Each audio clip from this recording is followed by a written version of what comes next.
আমাদের নির্বাচনের পূর্বেও আমাদের মাননীয় প্রধানমন্ত্রীর একটা কমিটমেন্ট ছিল নির্বাচনী ইশতেহারে যে বন্ধ মিলগুলো চালু করা, বিশেষ করে টেক্সটাইল বা জুট মিল যেগুলো আছে সে ব্যাপারে আজকে আসলে তার ধারাবাহিকতায় আমরা নরসিংদী কোঅপারেটিভ জুট মিল সহ আর কয়েকটি মিল আমরা পরিদর্শন করব। আমরা আমাদের কমিটমেন্ট অনুযায়ী এই মিলগুলোকে চালু করা, সেই কারণেই আজকে আসা, সরজমিনে দেখা। এটার টেন্ডার প্রক্রিয়া চলমান আছে, ইউআই হয়ে গেছে প্রাথমিকভাবে। এটা মন্ত্রণালয়ে চূড়ান্ত প্রস্তাবনা যাবে, তারপরে আমরা এটা প্রাইভেট সেক্টরে এই মিলটাকে চালু করার জন্য আমরা প্রক্রিয়া শুরু করেছি এবং সেটা আমরা দ্রুত সময়ে কিভাবে বাস্তবায়ন করা যায় এবং বিশেষ করে ফিজিক্যালি এটার অবস্থানটা দেখার জন্যই আজকে আসা। আমাদের বন্ধ পাটগুলো নিয়ে একই পরিকল্পনা, ইতিমধ্যেই অনেকগুলো বন্ধ মিলগুলো আমরা পিপিপির মাধ্যমে বা লিজের মাধ্যমে আমরা এগুলো দিয়েছি। আরও যেগুলো বন্ধ আছে সেগুলোও আমরা চালু করার জন্য দেশি বিদেশি উদ্যোক্তাদেরকে আমরা চেষ্টা করছি বাংলাদেশে বিনিয়োগ করার জন্য এই শিল্প এই জায়গাগুলোকে কাজে লাগানো যাতে কর্মসংস্থান হয় এবং অর্থনীতিতেও একটা সহযোগিতা আসে। এই ইন্ডাস্ট্রিগুলো চালু হলে আমরা জানি একসময় এখানে হাজার হাজার মানুষ কাজ করতো। এই নরসিংদীর এই প্রতিষ্ঠানগুলো একটা ইন্ডাস্ট্রিয়াল বেল্ট, এটা এখানে মানুষের একটা ইমোশন জড়িত।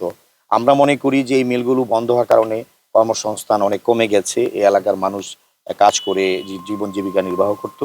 যেহেতু আমরা জনগণের সরকার, আমাদের মূল লক্ষ্যই হলো আমাদের বন্ধ মিলগুলোকে চালু করা, সেটা প্রাইভেট সেক্টরে বেসরকারি শিল্প উদ্যোক্তাদের মাধ্যমে, সেটা হতে পারে জুট মিল, হতে পারে জুট গুডস, হতে পারে অন্য পরিবেশ বান্ধব যে কোনো শিল্প প্রতিষ্ঠান গড়ে তোলা অবশ্যই থাকবে এবং কর্মসংস্থান তৈরি করার লক্ষ্যে।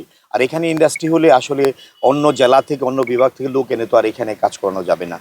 এখানে লোকই চাকরির ব্যবস্থা হবে 100%, কর্মসংস্থান লোকালি হবে। হয়তো এক্সপার্টিস যারা আছে গুরুত্বপূর্ণ কিছু বিষয় মানে পজিশনে যারা থাকে সেগুলো হয়তো অন্য ইয়ে থেকে হতে পারে, কিন্তু জেনারেল যে আমাদের ম্যান পাওয়ার লাগবে এই লোকাল থেকেই হবে। এটা নর্মালি এটাই হয় এবং এই ব্যাপারে আমাদের কনসার্ন আছে, এই ব্যাপারে আমাদের আমরা এটা সজাগ থাকবো। আমরা এই সোনালী আঁশের এই পাটের যে ঐতিহ্য সেটা আসলে অনেকটাই কমে গেছে, এটা সত্য।